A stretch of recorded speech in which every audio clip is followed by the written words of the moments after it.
자, 의에 줄이고 목마른 자가 받을 복이라는 제목으로 하나님 말씀 증거하겠습니다. 자,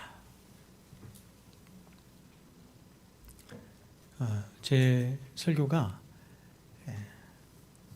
어렵고 길기로 소문이 나 있어요. 그래서 여러분 집중하지 않으면 놓칩니다. 그리고 중간에 놓치면 못 듣습니다. 그래서 집중해서 공부하는 마음으로 하나님 말씀을 잘 들을 수 있기를 바랍니다.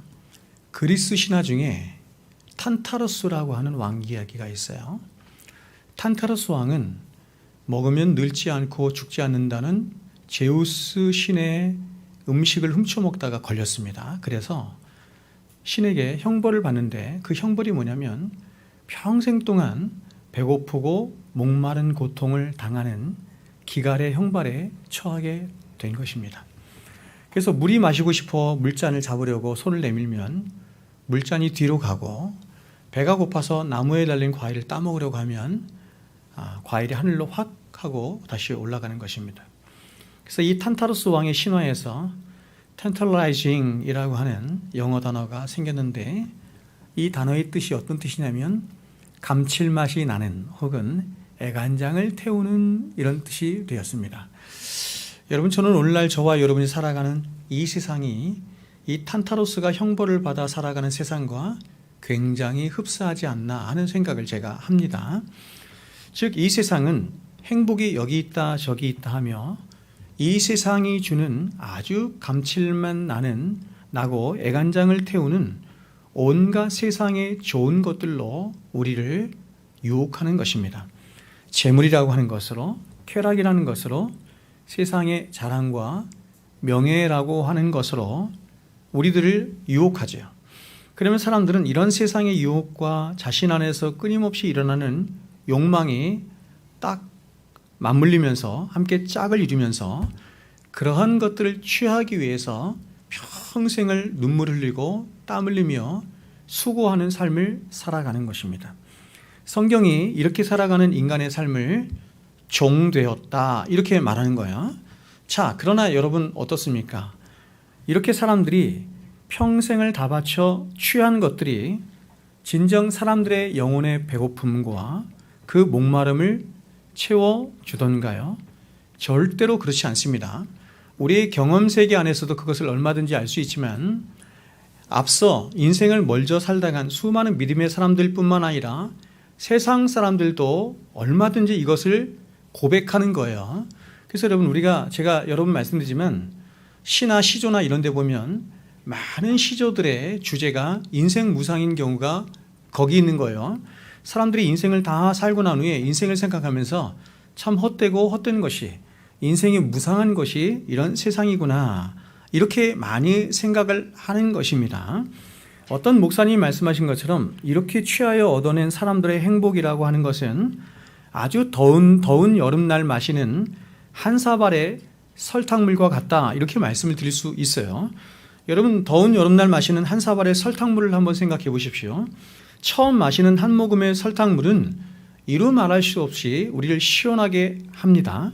그러나 그 설탕물이 다 소진된 후에 그 단 기운으로 인해서 우리 안에서 요구되어지는 갈증은 처음 목말랐던 갈증보다 몇 배로 증폭이 되어서 우리에게 오는 것입니다. 세상이 이와 같다는 것입니다. 세상의 쾌락이, 세상의 즐거움이 이와 같다는 것입니다. 마치 마약과 같죠. 여러분, 하나님이 아닌 다른 곳에서 행복을 찾고자 하는 이 세상의 모든 행복이라고 하는 것이 다 이와 같은 것입니다. 왜냐하면 오직 하나님만이 모든 인간의 유일한 행복의 근원이시기 때문에 그 하나님과의 절대 의존의 관계 가운데 피조된 인간이 그 하나님을 떠나서 행복을 찾고 행복을 구하고 행복을 기대하는 것은 불가능한 것입니다. 그래서 야고보 사도는 우리들에게 이렇게 말을 했어요. 내 사랑하는 형제들아, 속지 말라. 내 사랑하는 형제들아, 속지 말라. 온갖 좋은 은사와 온전한 선물이 다 위로부터 빛들의 아버지께로부터 내려오나니 그분은 변함도 없으시고 회전하는 그림자도 없으시니라. 참, 여러분, 이런 비유적인 표현은, 은유적인 표현은 굉장히 참 놀랍죠. 회전하는 그림자도 없으신 하나님, 이렇게 표현하죠. 우리는 여러분 하루 종일 있으면 해가 어디 떠느냐에 따라서 그림자가 이렇게 변하잖아요. 그러니까 사람이 그렇게 변한다는 것이에요. 사람이 그렇게 아침 저녁으로 조속으로 변하는 존재인데 하나님은 그런 그림자가 없으신, 절대 변함이 없으신 분이다, 이렇게 말하는 것이죠. 여러분, 지금 사도가 우리들에게 이렇게 말하는 것입니다. 이 세상과, 너희들의 눈에 보이는 이 세상과 이 세상에 속한 것들에 절대로 속아서는 안 된다, 이렇게 말해요. 온갖 좋은 은사와 모든 복들은 절대로 이 세상에 속한 것이 아니라 다 하나님께 속한 것이다, 이렇게 말하죠. 사람들은 이 세상에서 자신의 스펙을 넓혀가고 학벌이 좋아지면, 그래서 자신들의 신분과 지위가 높아지면 그것들이 자신의 가난함을 덮고 자신들의 배고픔과 목마름을 채워서 자신들이 원하는 행복에 이를 수 있다라고 생각하지만, 성경은 그러한 생각은 다 우리를 속이는 것이다, 이렇게 말하는 것입니다.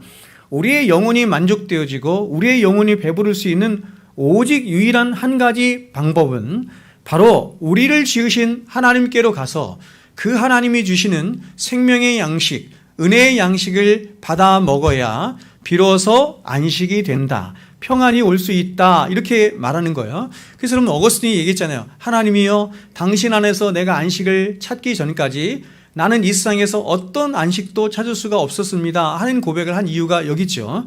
그래서 오늘 주님은 앞선 세 가지 복, 우리 세 가지 복 배웠어요. 바로 마음의 가난함의 복과 애통함의 복과 온유함의 복으로 자신의 진짜 실체라 할 수 있는 가난하고 헐벗고 부패한 자신의 모습을 보는 것에서 이제 가장 부유하시고 행복하신, 바로 행복의 근원 되신 하나님을 향하여 서도록 하는 네 번째 복으로 이제 비로소 우리를 인도하는 것입니다. 여러분, 기독교는 세상의 다른 종교들과 달라요. 특별히 불교나 이런 것과 너무나 다른 것은, 불교는 비우는 것을 굉장히 목적으로 삼는 종교입니다. 그런데 여러분, 기독교는 비우는 것에 절대로 목적이 있지 않아요. 우리가 앞에서 살펴본 마음의 가난함의 복과 애통함의 복과 온유함의 복은 우리를 비우는 것입니다. 그러나 그 비우는 것 자체가 목적이 있는 것이 아니라 비워진 그런 우리들의 심령 안에 어떤 영원한 것을, 온전한 것을 채우는 것을 목적으로 삼는 종교가 기독교입니다. 여러분, 제가 여러분에게 늘 말씀드리는 것처럼 저는 오늘날 조국교회의 가장 큰 문제 중에 하나가, 여러분, 오늘날뿐만 아니라 모든 시대에 항상 그랬지만, 바로 사람들이 자신을 하나님 앞에 정직하게 세워서 정직하게 하나님 앞에 자신을 보고 평가하는데 계속해서 실패하고 있다라고 저는 생각해요. 여러분, 그렇게 하나님 앞에서 자신을 정직하게 보고 평가하지 못하도록 계속해서 우리를 시험하고 유혹하고 넘어뜨리게 하는 존재가 누구냐면 그게 바로 마귀입니다. 오늘날 사람들이 크게 오해하고 있는 것 가운데 하나는, 바로 사람들은 교회에 나가는 사람들도 그렇다는 것입니다. 교회에 나가서 나름대로 최선을 다해 살고 또 도덕적이고 윤리적인 삶을 살며 무엇인가 교회와 세상에 기여를 하는 삶을 살게 되면 자신은 하나님 앞에 무엇인가 내놓을 만한 것이 있는 그런 괜찮은 삶을 사는 자라고 그렇게 생각을 한다는 것입니다. 그래서 사람들은 이렇게 겉으로 드러나는 어떤 종교적이고 윤리 도덕적인 삶으로 자신의 구원을 담보하기도 하고, 더 나아가서 자신의 신앙생활의 지표로까지 삼기도 하는 것이고, 이렇게 살아가는 성도를 참 성공한 그리스도인이다, 참 성숙한 그리스도인이다, 이렇게 말까지 한다는 것입니다.